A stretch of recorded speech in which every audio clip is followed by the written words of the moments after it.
देखिए दोस्तों, आधार कार्ड में डेट ऑफ बर्थ जब लिमिट क्रॉस हो जाती है उसके बाद उसे अपडेट करवाना लोगों के लिए बड़ा मुश्किल काम है, क्योंकि लोग भटकते रहते हैं लेकिन किसी का कोई काम नहीं होता।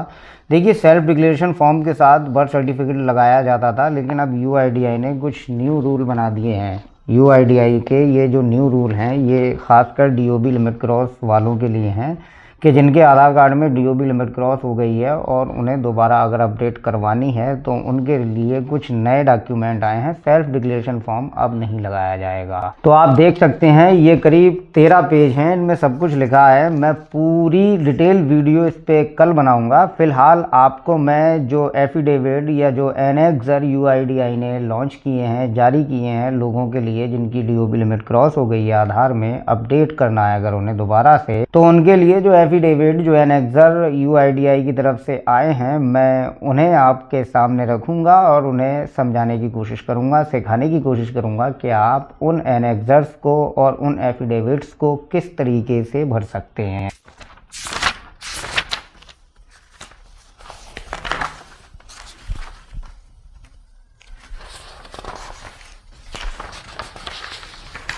देखिए, सबसे पहले आप ये देख लीजिएगा, ये मैं स्क्रीन पर भी लगा रहा हूँ और आपको समझा भी रहा हूँ। कुछ सीखने की, समझने की कोशिश कीजिएगा, ठीक है। पूरी वीडियो आप देखिएगा।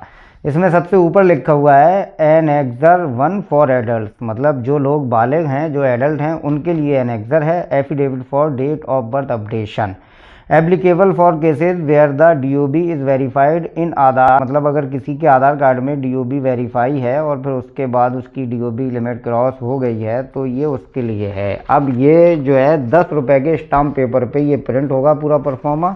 अच्छा, ये ध्यान रखिएगा जब आप वकील से नोटरी इस पे करवाएंगे, देखिए कम से कम 10 रुपये का स्टाम्प पेपर होना चाहिए, 20 रुपये वाला भी चलेगा। अगर आप ये एफिडेविट बनवा रहे हैं उस वक्त अगर आपकी तहसील में अगर 10 वाला स्टाम्प पेपर नहीं है तो 20 वाले पे भी काम होगा, 30, 40, 50 वाले पे भी हो जाएगा। कम से कम 10 वाला स्टाम्प होना चाहिए। तो ये पूरा परफॉर्मा स्टाम्प के पहले ही पेज में होना चाहिए, क्योंकि जब ऑपरेटर उसे स्कैन करेगा आपके बर्थ सर्टिफिकेट के साथ आधार के सॉफ्टवेयर में डीओबी अपडेट लिमिट क्रॉस के लिए, तो वहाँ एक ही पेज का, 2 ही पेज का ऑप्शन आता है, तो एक पेज पे ही ये रखवाना, ठीक है। फिर नोटरी करेगा वकील इस पे, ठीक है, तो साइन होंगे उसके बाद आपके।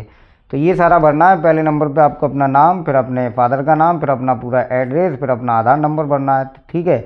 That my correct date of birth is, फिर आपको अपनी करेक्ट डीओबी भरना है। That the earlier recorded date of birth in Aadhaar is, मतलब जो आधार कार्ड में आपकी डेट ऑफ बर्थ है वो भरना है। इसमें किस डॉक्यूमेंट के ज़रिए आपने अपडेट करवाई थी, ठीक है, ये सारी चीज़ें इसमें भरना है। ये वकील ही भर देगा, फिर डेट डालना है, साइन करना है, उसके बाद वकील जो है इस पर नोटरी कर देगा और फिर ये आधार ऑपरेटर के पास लेके जाना है आपको, ठीक है। अब अगला है एनेक्सर 1A फॉर चिल्ड्रन, ये जो है चिल्ड्रन के लिए, बच्चों के लिए affidavit for date of birth updation applicable for cases where the DOB is verified in Aadhaar. ये भी सेम वही है और ये भी 10 वाले स्टाम्प पेपर में ही प्रिंट होगा, ये देख लेना आप, लगा हुआ है, ठीक है। उसके बाद फिर जो है आपको नाम लिखना है अपना, यानी अगर आप फादर हैं बच्चे के तो आपको अपना नाम लिखना है, फिर आपको अपने फादर का नाम लिखना है, फिर आधार नंबर, वो एड्रेस लिखना है, फिर आधार नंबर डालना है, ठीक है।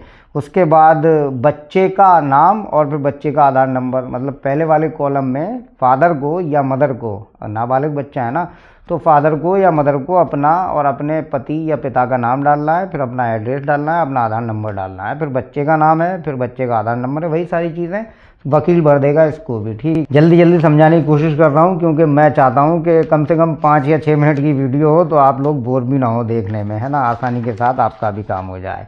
अब ये self declaration requesting DOB update for correcting operator error typographical mistake, ये नया फॉर्म आया हुआ है। ये उन लोगों के लिए ये एनेक्सर है जिनके आधार कार्ड में डीओबी लिमिट क्रॉस हुई है ऑपरेटर की गलती से या टाइपिंग मिस्टेक से।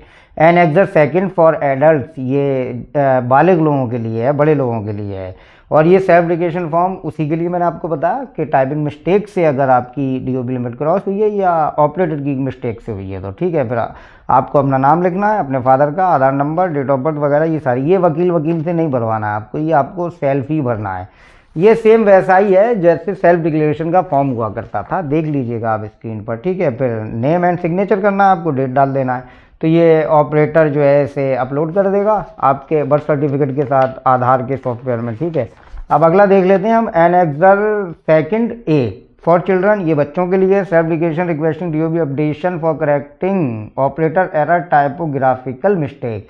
ये भी वही है, मतलब जैसे आपके बच्चे की डीओबी ऑपरेटर की मिस्टेक से हो गई या टाइपिंग की वजह से हो गई, तो उस केस में आप ये सेल्फ एप्लीकेशन का फॉर्म भरेंगे। ये किसी स्टाम्प पे नहीं भरना है, ये सिंपली प्रिंट कराना है आपको, ठीक है। और उसमें भरना है आपको अपना नाम, अपने फादर का नाम या अपने पति का नाम अगर माँ है तो, ठीक है, अपना आधार नंबर, एड्रेस वगैरह सारी चीज़ें, फिर बच्चे का नाम, बच्चे का आधार नंबर, फिर डॉक्यूमेंट जो आप इसमें सबमिट कर रहे हैं वो सारी चीज़ें आपको इसमें भर देना है, ठीक है।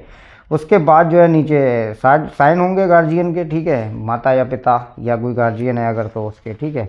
फिर अगला है affidavit for reactivation of Aadhaar annexure 3 for adult. ये आधार को रीएक्टिवेट करने का फॉर्मूला जो मैंने आपको बताया था ना, ये उसका ही एफिडेविट है।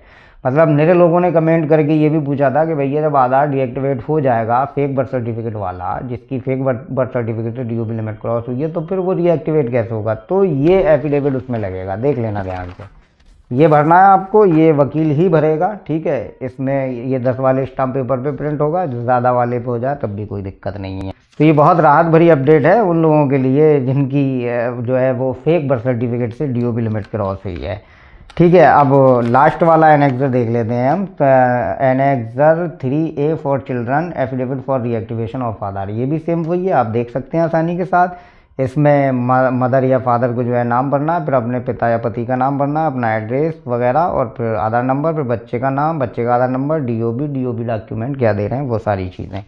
तो ये कुछ एनेक्सर्स, कुछ एफिडेविट्स थे जो यूआईडीआई की तरफ से जारी किए गए हैं फॉर डीओबी लिमिट क्रॉस, ठीक है। तो ध्यान से मैंने आपको समझाया, बहुत सुकून से समझाने की कोशिश की है, लेकिन डिटेल वीडियो इस पे बहुत लंबा होगा, करीब करीब आधे घंटे का वीडियो इस पे बनेगा। मैं पूरा प्रोसेस आपको इसमें समझाने की कोशिश करूँगा।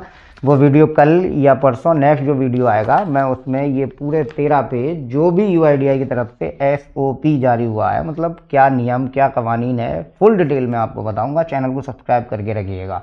फिलहाल ये कुछ एफिडेविट थे जो बहुत ही ज़रूरी थे आप लोगों के साथ साझा करना, इसलिए मैंने आप लोगों को समझाने की, सिखाने की कोशिश की है। मुझे उम्मीद है कि आप समझ गए होंगे। तो अगर वीडियो हेल्पफुल लगी है तो लाइक ज़रूर करो, शेयर करो।